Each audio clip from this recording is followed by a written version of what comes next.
Hi guys, doing the vlog challenge again today, and I'd like to tell about my days, ups and downs really. Well, it's been a real down today. I started off this morning trying to go out and look for a bed, which I'm needing to go to Jim Maxwell's house, but as I was just about to leave, I got a message from Will O'Mahony, who's directing the improv show that we're doing at the moment, saying he's calling me in for a meeting and he has bad news. So, sensing from the previous rehearsals what he was about to say, I knew that he was going to tell me to leave the show basically, and that I wouldn't have a place in the cast anymore as an actor. So there I was walking up into Common Ground at Gatcourt in front of the Hayman, and the first thing Will said to me when I walked up to him was, "Are you scared?" And I said to him, "No, I'm not scared." And I knew exactly what was coming to me. But then he said, "Well, you should be scared," and lifts his eyebrows and looks to the floor like this. And I knew from then onwards what was going to come. And he goes on to describe his reasons for not having me in the show anymore, and why he thought that I'm not ready to go up. And the reasoning behind that was basically because I'd be a hindrance, as he put it, to the progress of everyone else, and especially the people who aren't doing very well themselves, and I might even bring them down.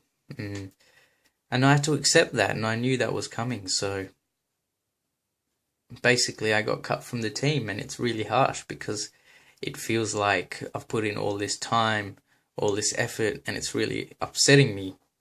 But at the same time, I've seen myself grow, and I've heard myself really stutter, and then I've had to go through a pretty rigorous routine of coming out of that's frightfulness, out of it that's keeping me on stage. It was really hard, and so I had to walk out and announce to the cast that I had the opportunity. Well, basically, I had no opportunity, did I? I was told that I wouldn't be in the cast anymore, and that I told them it's now in their hands that they must go forward. So I did that, and I think I gave a pretty decent speech about why it's important for them to keep going, as well as the fact that I will be leaving them. And I said to them basically that they should take confidence in the fact that they've been chosen for a very good reason, and those good qualities of themselves are the reasons why they're important to the cast. So it was good for them. But ultimately, despairingly, bad news for me.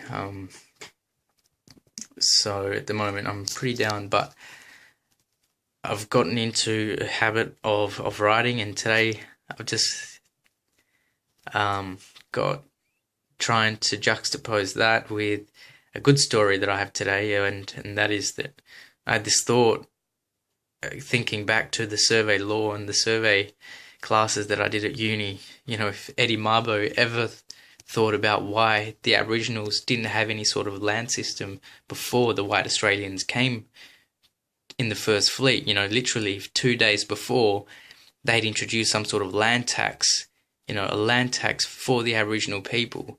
What would the history of this country be? Without the whites' rule over this country would be an Aboriginal ruled land, and that would just be a complete change of huge proportions for us. I mean, think about it. Waltzing Matilda would be some sort of Aboriginal Dreamtime ballad, right? Except it would be a really sophisticated thing, because the Aboriginal lived here for thousands, in fact, like 40,000 years, I think.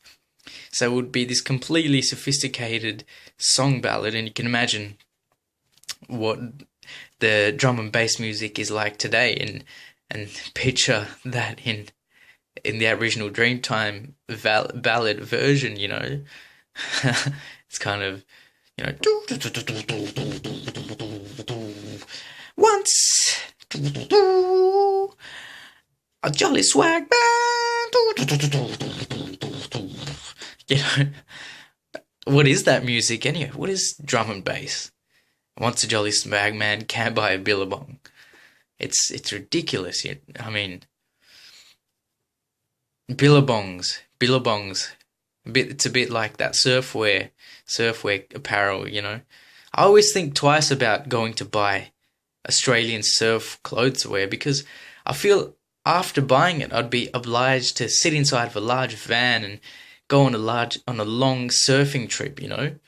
Because you get all these people that have to get fit in time for summer and have to get the beach bodies, right? They spend all of the winter inside of a gym working on their back muscles. Do you know, it is a scientific fact. This is a fact, right? That women are attracted to males' back muscles, right? They find back muscles sexy. And you get all these guys working out on their backs. I mean, for me, the idea of sitting inside of a large van and roaming around chasing the perfect wave is a free ticket to the chiropractor. I mean, seriously, the damage that shit does to your back. Seriously, all winter long, sitting there, festering, I call it. They'd be festering, working, drawing blood into the areas of their body which doesn't need to be particularly used, right? Not to their brain, not to their penises. Word of warning, guys.